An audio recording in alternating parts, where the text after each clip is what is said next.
السلام علیکم ورحمۃ اللہ وبرکاتہ۔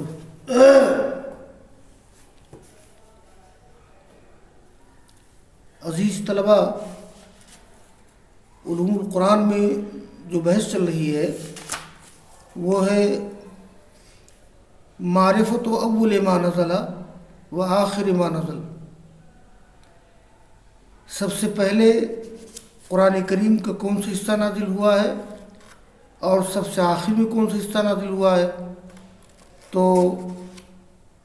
اول ما نزل کی بحث پوری ہو گئی ہے اور آخر ما نزل من القرآن الکریم اس کی بحث شروع ہوئی ہے۔ اور میں نے ذکر کیا تھا کل کہ آخر ما نزل کے سلسلے میں مصنف نے 9 اقوال ذکر کیے ہیں۔ ان 9 اقوال میں سے میں الگ الگ ان 9 اقوال کا ذکر میں نے کر دیا تھا، اور اب میں الگ الگ ہر ایک کی بحث کر رہا ہوں جس انداز سے مصنف نے بحث کی ہے۔ تو آج سب سے پہلے 3 اقوال پر بحث ہوگی،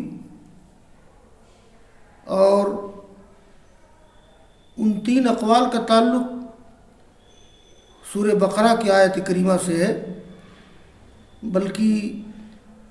وہ آیت کریمہ بالکل اکٹھا ہے سورہ بقرہ میں۔ دیکھیے تو القول الاول قیل آخر ما نزل آیت الربا، یعنی سب سے آخر میں قرآن کریم کا جو حصہ اترا ہے وہ آیت ربا ہے۔ لما اخرجہ البخاری عن ابن عباس قال آخر آیت نزلت آیت الربا والمراد بها قوله تعالی یا ایھا الذین آمنوا اتقوا اللہ وذروا ما بقی من الربا۔ یہ امام بخاری رحمہ اللہ نے ابن عباس کے حوالے سے یہ روایت نقل کی ہے کہ ابن عباس نے فرمایا سب سے آخری آیت جو اتری ہے وہ آیت ربا ہے، یعنی جس میں سود کے تعلق سے ایک قطعی اور حتمی حکم دیا گیا ہے، اور وہ ہے یا ایھا الذین آمنوا، یا ایھا الذین آمنوا اتقوا اللہ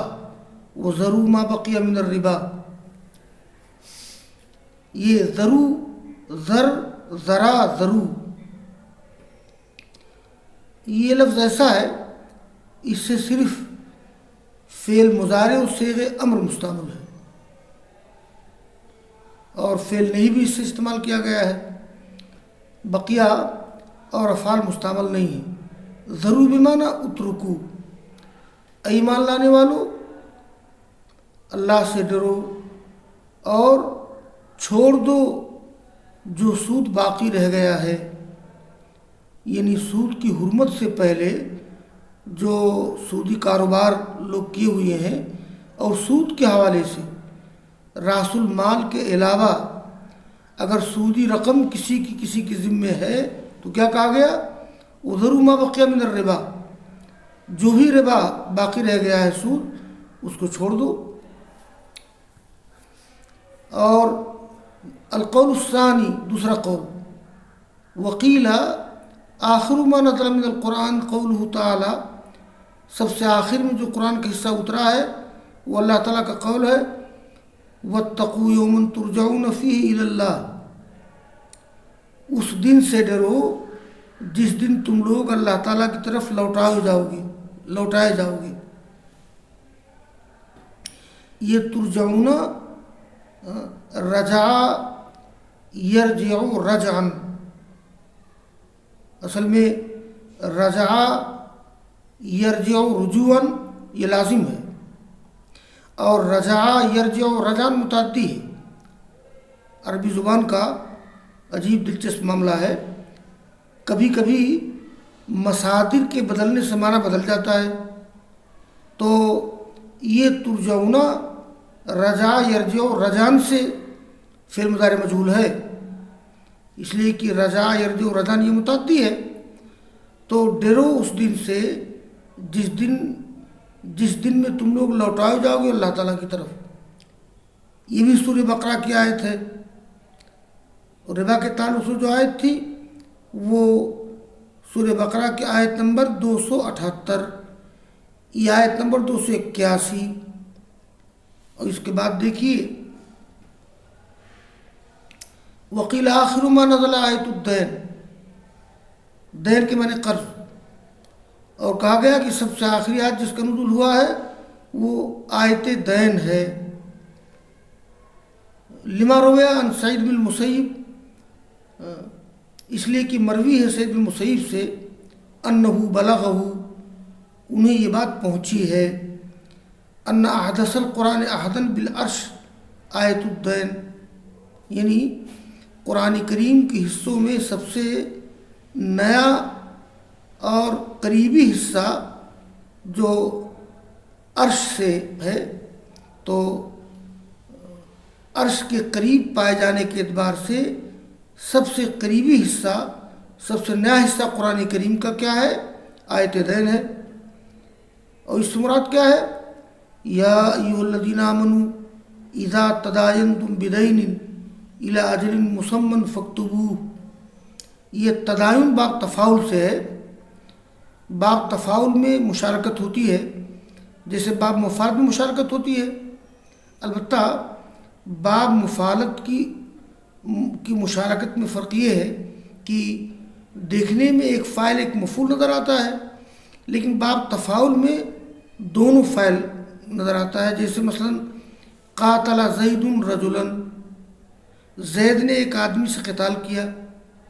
لیکن اسی کو اگر استعمال کیا جائے باب تفاعل سے تو ہو جائے گا تقاتل زید و رجل، یا تقاتل خالد و بکر۔ تو اے ایمان لانے والو، اذا تداینتم بدین، جب تم لوگ قرض کا معاملہ کرو، قرض کا لین دین کرو، یا تجارت میں بعض چیزیں جس کو بیع سلم کہتے ہیں، اذا تداینتم بدین الی اجل مسمى، متعین مدت تک فاکتبوہ، اس کو لکھ لو۔ یہ جو آیت کریمہ ہے یہ سورہ بقرہ آیت نمبر 282، تو آیت نمبر 281، آیت نمبر 282، آیت نمبر 278، مصنف نے ایک بات یہ بتائی ہے کہ وَيُجْمَعُ بَيْنَ الرِّوَایَاتِ الثَّلَاثِ بِأَنَّ هَذِهِ الْآيَاتِ نَزَلَتْ دَفْعَةً وَاحِدَةً، یہ تینوں آیتیں بیک وقت اتری ہیں، کا ترتیبیہ فی المصحف، قرآن کریم میں ترتیب کے اعتبار سے، جیسے پہلے آیت ربا کا نزول ہوا ہے، اس کے بعد وَاتَّقُوا يَوْمًا تُرْجَعُونَ فِيهِ إِلَى اللَّهِ کا نزول ہوا ہے، پھر آیت دین کا نزول ہوا ہے، لِأَنَّهَا فِي قِصَّةٍ وَاحِدَةٍ، اس لیے کہ وہ ایک ہی بیان، اس لیے کہ وہ آیات ایک ہی بیان میں شامل ہے۔ فَأَخْبَرَ كُلُّ رَاوٍ عَنْ بَعْضِ مَا نَزَلَ بِأَنَّهُ آخَرُ، تو ہر راوی نے خبر دی اس بعض کے بارے میں کہ اس کا نزول آخر میں ہوا ہے، اور صحیح ہے، وَبِهَذَا لَا يَقَعُ التَّنَافُرُ بَيْنَهَا، لہذا اس طرح سے ان آیات میں کوئی تضاد یا کوئی تناقض نہیں واقع ہوگا۔ میں ان آیات کریمہ کو پڑھ دیتا ہوں قرآن کریم کی روشنی میں کہ کس طرح سے اکٹھا وہ آیات ہیں۔ دیکھیے یہ جو آیت ہے سورہ بقرہ کی آیت نمبر 278، دیکھیے یہ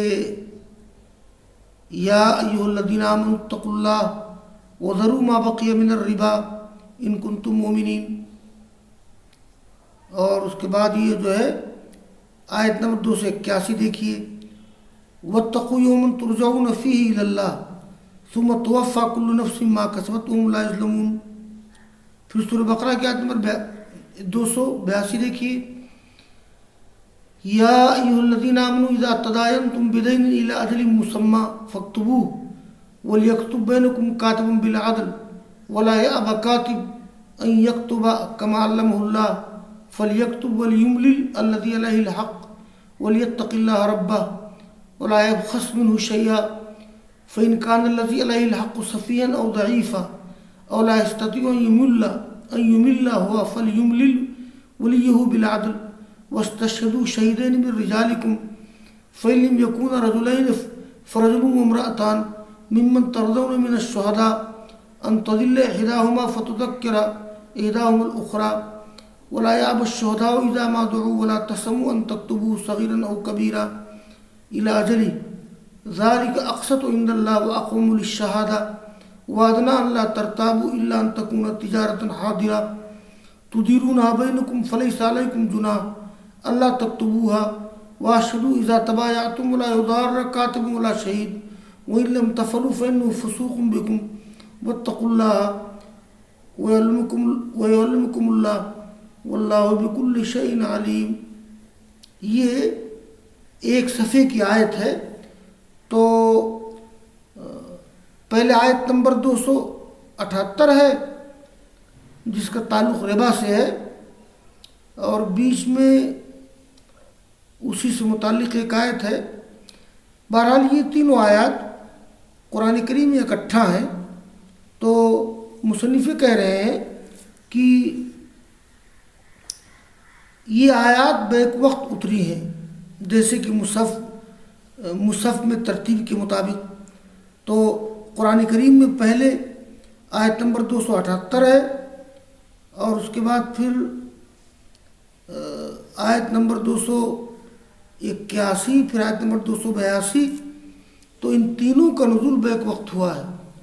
تو ہر راوی کو ان تینوں آیات میں سے جو آیت یاد تھی اسی کے بارے میں کہہ دیا کہ بھائی سب سے آخر میں اسی کا نزول ہوا ہے۔ فاخبر كل راو عن بعض ما نزل بأنه آخر وذلك صحیح وبهذا لا يقع التنافر بينها۔ تو بہرحال یہ تینوں آیات سب سے آخر میں اتری ہیں۔ آگے مصنف جب یہ سارے 9 اقوال کا ذکر کر چکیں گے تب اس کے بعد پھر محاکمہ کریں گے کہ 9 اقوال میں کون سا قول راجح ہے، اس لیے میں ابھی محاکمہ نہیں کر رہا ہوں۔ تو بہرحال یہ جو تینوں اقوال گزرے ہیں گویا دراصل وہ ایک ہی قول ہے کہ وہ تینوں آیات چونکہ اکٹھا ہیں،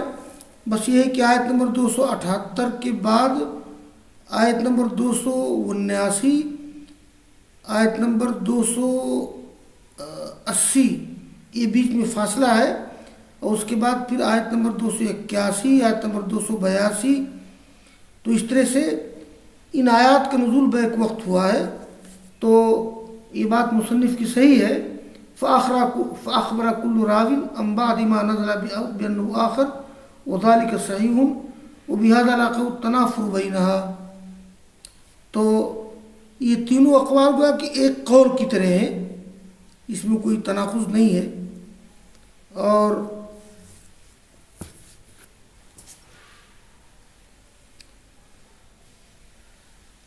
ان آیات کے ترجمہ کرنے کی ضرورت نہیں ہے، ورنہ یہ جو پہلی آیت کریمہ کا تعلق سود سے ہے کہ میں اس کا ترجمہ کر چکا ہوں، اور جو آیت نمبر 281 ہے وہ پوری آیت یہ ہے، اس دن سے ڈرو جس دن تم لوگ لوٹائے جاؤ گے اللہ تعالیٰ کی طرف،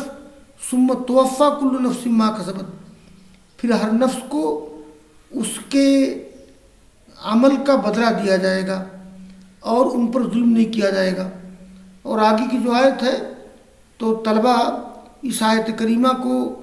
احسن البیان وغیرہ کی روشنی میں دیکھ لیں، بڑی آیت ہے۔ اس میں اگر کوئی آدمی قرض کا معاملہ کر رہا ہو، لین دین قرض کا کر رہا ہو، تو اس سلسلے میں ہدایات کچھ دی گئی ہیں کہ آدمی قرض کا معاملہ اگر معاملہ ہاتھوں ہاتھ ہو رہا ہو تب تو لکھنے کی ضرورت نہیں ہے، لیکن اگر معاملہ قرض کا ہو رہا ہو تو ظاہر ہے کہ نوٹ کر لیا جائے تاکہ آئندہ آپس میں کوئی نزاعی صورتحال نہ ہو۔ تو لمبی سی آیت ہے، اس لیے طلبہ اس آیت کریمہ کا ترجمہ، اس کی تفسیر لازماً دیکھ لیں۔ چلیے ٹھیک ہے، وآخر دعوانا الحمدللہ رب العالمین۔